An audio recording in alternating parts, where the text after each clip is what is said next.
Sunday evening essentials here at the 1 Degree Outside Weather Network. I'm meteorologist Matt Noyes. We're going to look out to the week ahead. Before we do, just a reminder, our network always on, New England's only weather network on your smart TV and the YouTube app. Search 1 Degree Outside Network online at 1degreeoutside.live or right in our app at the top of the home screen. We'll start out with a simple forecast overview for this evening and tonight. Look, there'll be some showers coming into northern New England first during the evening, spreading southward as we get to the overnight, particularly near and after midnight. It never gets that cold. We may get some wet snowflakes to mix in the highest terrain, the mountains of Maine. You can see there's been a little bit of snow on the front side of the precipitation in Quebec. Most of us, though, will be mild enough for just raindrops. Not worried about that. High pressure going down to the south and east with a clockwise flow of air. You've got a storm center way out over the upper Great Lakes, really upper Midwest, with a counterclockwise flow of air. So you got a warm flow coming in out of the south and west. The red line's a warm front. That, combined with the jet stream disturbance, is what touches off these showers. The forecast map, as we get through the evening, shows the rain showers filling in northern Vermont and the great north woods of New Hampshire just after dinner, extending southward by midnight to the Mass Turnpike, including some of the Boston area, remaining scattered for a lot of southern New England, filling in more as pockets of rain in northern New England that, again, could have a little bit of wet snow mixed in across the mountains of Maine, but it won't accumulate. And then tomorrow morning, you'll start out with showers about 5:36 in the morning, but notice by 8:30, most of it's done. So when the kids are out of the bus stop, a lot of those showers are just moving on. I think they'll actually do just fine. As you go deeper into the day, there are a couple of scattered new showers that develop as we get to about midday or so. And during the afternoon to evening, late day to early evening, some isolated thunder may actually develop out of the Berkshires and try to come all the way down to the Mass Turnpike corridor. We're back to that time of the year, right? I mean, temperatures are getting up into the 70s tomorrow. That's enough fuel. You may get an embedded thunderstorm mixed in with scattered showers. But notice also in the radar forecast at dinner time Monday, it is scattered stuff. Not everybody's into it, so we're going to watch the radar inside of our free 1 Degree Outside app so you can get the latest on that. And that'll continue into the early evening hours before tapering a bit during the course of the overnight. Our overnight lows tonight, as I mentioned, are going to be warm enough that even if it snows a little bit in the mountains of Maine, it's not going to stick for you.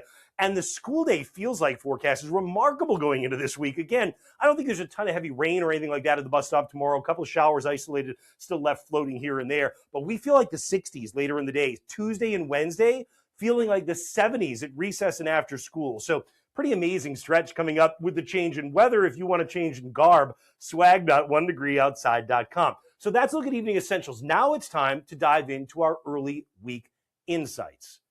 Of course, early week insights is where we look at the meteorology behind the forecast over the next several days. I can tell you the overview goes this way. It's definitely a milder spring pattern that's coming in. Occasional showers in southern New England, more frequent showers or even pockets of rain over the next several days in northern New England. We'll talk about that. Pollen's on the rise. Every time it showers, it comes down a little. Fire danger, brush fire danger on the rise. Every time it showers, it comes down a little. But again, we still don't have shade from the trees, so the forest floor dries out pretty well.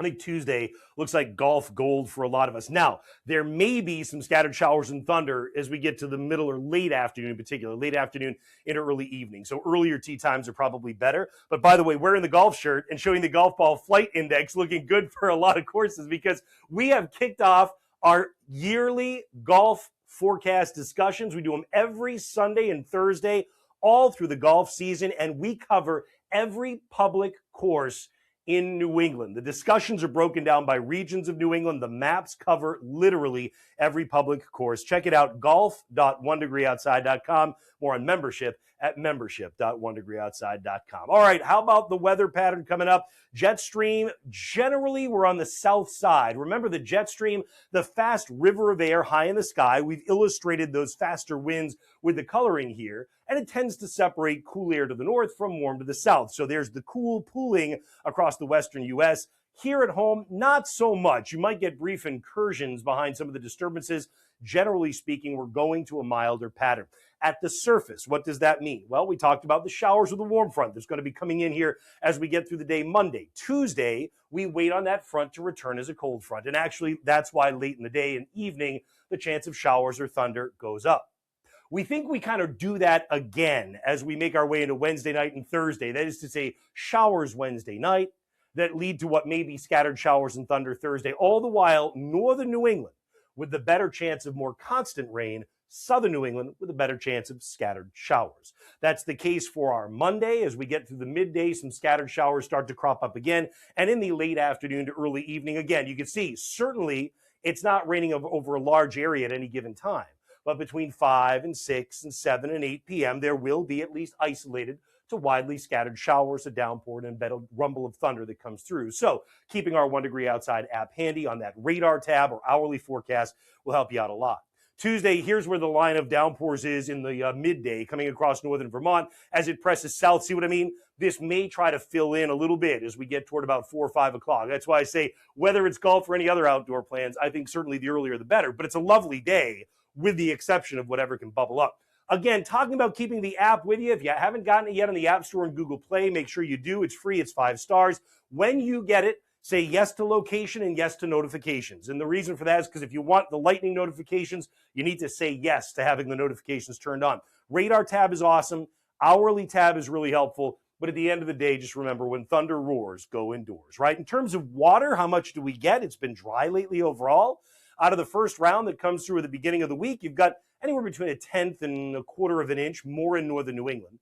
Then you add in the midweek stuff, and now you're going over 2 inches of rain between midweek and late week added in northern New England. This is a wet stretch for the north. So a little bit more of the mud added to mud season across the north. The farther south you go, less the case. We could use whatever rain we get. We are still in drought in the areas that are in brown. And as a matter of fact, we're in severe drought for the areas that you see in that tan coloring. Brush fire danger. It is gusty on Monday, but it's not as warm. So you don't see a real high fire spread on Monday. There's a little bit of an increase across southern New England later in the day. Really, we think it's probably Tuesday when the warmth turns up a little bit ahead of those storms that may come in or scattered showers and thunder anyway. That's where you get a moderate to steady fire spread potential. The wind is gusty Monday. We're talking about gusts going on the order of about 40 to, in some spots, maybe even a 50-mile-an-hour gust. Hang on to your hat. I don't think there's going to be a lot of damage done, but it is going to be windy. There's no question. And that's why you're going to have, bird bands almost everywhere on Monday, I would say. And then as we get into Tuesday, the wind isn't as strong, but the temperature's higher, so the relative humidity is lower, it's drier, favors that fire spread a little bit more. Highs on Monday in the 60s or 50s in some of the north, where we have the showers that are very frequent. Monday night stays fairly mild. Tuesday, I talked about the warmth coming on near 80 or at least 75 to 80, over 80 in parts of the lower Connecticut River Valley, the Pioneer Valley, and cooler where the showers come in sooner in northern Vermont. Tuesday night, hanging out in the 50s for most of us. By the time we get to Wednesday, looks like once again, well into the 70s, pushing 80. Who's the exception? Anytime you get a southerly or southwest wind, our exceptions are the South Coast, the Cape, the islands, the coast of Maine, right? Northern Maine will be another exception you can see showing up here as well. Wednesday night, a mild night running either side of 60. And then Thursday, again, this is the day that you probably have the scattered showers kind of sticking around. Temperatures definitely warmer in southern New England than north, where northern New England, it's going to be this periodic kind of showers or rain that fill in on Thursday. And Friday, we may find a little bit more of that kind of spread across the area anyhow.